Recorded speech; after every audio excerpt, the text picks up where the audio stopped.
crane's return of a favor.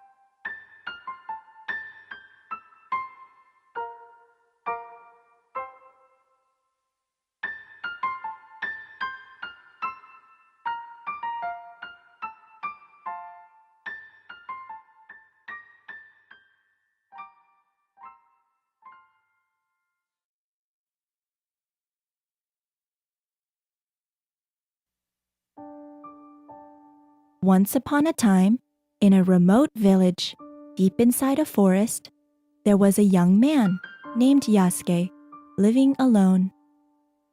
One day, Yasuke went out alone for hunting on a winter snow-covered mountain. On his way back home, Yasuke found a single crane in a rice field, flapping its wings in distress. The crane couldn't fly due to an arrow stuck in its wing. Yasuke felt pity for the poor crane and kindly pulled out the arrow, and the crane soared high into the sky safely. That night, Yasuke woke up after hearing somebody knock on the front door. Who could that be? At this hour of the night? When Yasuke opened the door, there was a young lady standing there. I am on my way to the town to start working there, but I got lost because of this heavy snow. If it's fine with you, would you please let me stay here for the night? That's fine. Please, come in. The lady introduced herself as Otsu. After that night, the snowfall went on for several more days. While Otsu was staying at Yasuke's house, little by little, Yasuke felt drawn to Otsu, and eventually, he didn't want her to go to the town, wishing for her to always be with him. One day, Yasuke asked Otsu to stay in his house and be his bride. Otsu gladly accepted his proposal and became Yasuke's wife. However, since Yasuke wasn't so wealthy from the start, they were having a tough time making ends meet. One day, Otsu said to Yasuke, I will weave a cloth. I am sure it can be sold at a high price in the town. When she was prepared for her weaving in the next room, she said, Please, promise me one thing. While I am weaving, don't ever peek inside the room. With these words, Otsu closed the door and shut herself away inside the next room.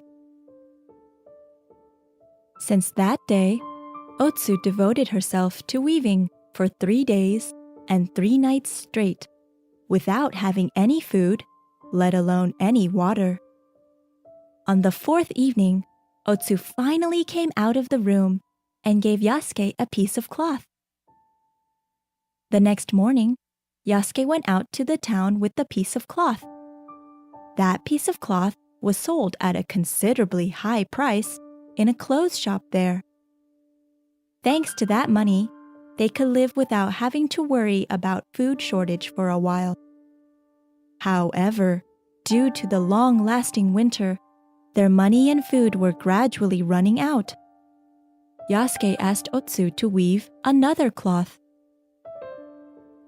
All right, I will weave a cloth once again, but this will be the last time. Otsu again warned Yasuke to never peek inside and shut herself in the room. After spending 4 days and 4 nights, Otsu came out of the room with a new piece of cloth in her hand, looking much more tired than before. However, the new cloth was much more beautifully woven compared to the last one. The cloth was sold in the same clothes shop at a surprisingly high price. When Yasuke was about to leave the shop owner encouraged Yasuke to bring in more woven clothes. Look, I'm begging you, Mr. Yasuke. You have a tough life, don't you? If you bring more of these cloths, you can easily say goodbye to worrying about food every day. But Otsu said this was the last one. Anyway, please talk to your wife again. All right, I'll try talking to her. As soon as Yasuke got back home, he talked to Otsu about it. Why do you want money that much? Well, money will never do us any harm, and we can buy whatever we want. We can even start up our own business with the money. If we have enough money to live a normal life together, that should be good enough. After saying these words, Otsu came back to her room. Since that day, Yasuke had been completely down. Otsu couldn't stand watching Yasuke being sad, and finally made up her mind.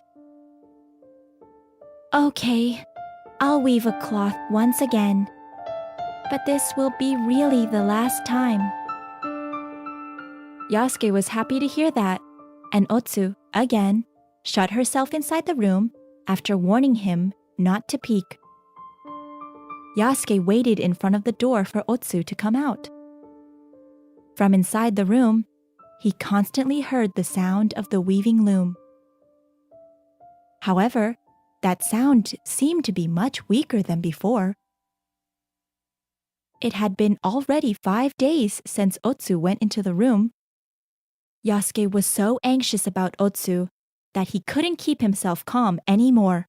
He finally broke their promise and slid the door open, peeking inside the room. Oh my God! Yasuke involuntarily gasped loudly.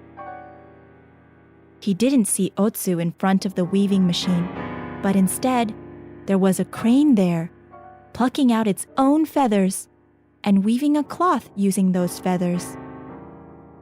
After witnessing this unbelievably shocking sight, Yasuke passed out right there.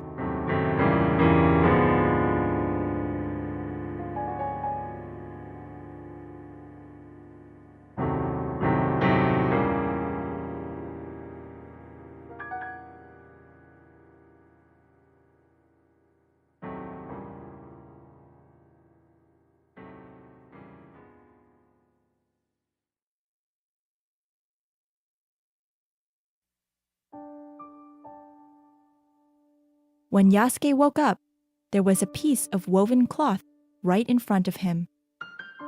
The cloth was giving off an incredibly beautiful radiance as something otherworldly. At that moment, Yasuke suddenly heard Otsu's voice from somewhere far away. I told you to never peek so many times. I am the crane who you saved before. Although I wanted to be with you, now it's impossible. You found out. I hope you will be well. Farewell. Otsu, please wait! Yasuke rushed out of the house. He distantly saw a single crane flying away, beyond the mountains, far into the sky. Yasuke got down on his knees and reached out his hands towards Otsu, who was slowly fading away. Otsu, please forgive me!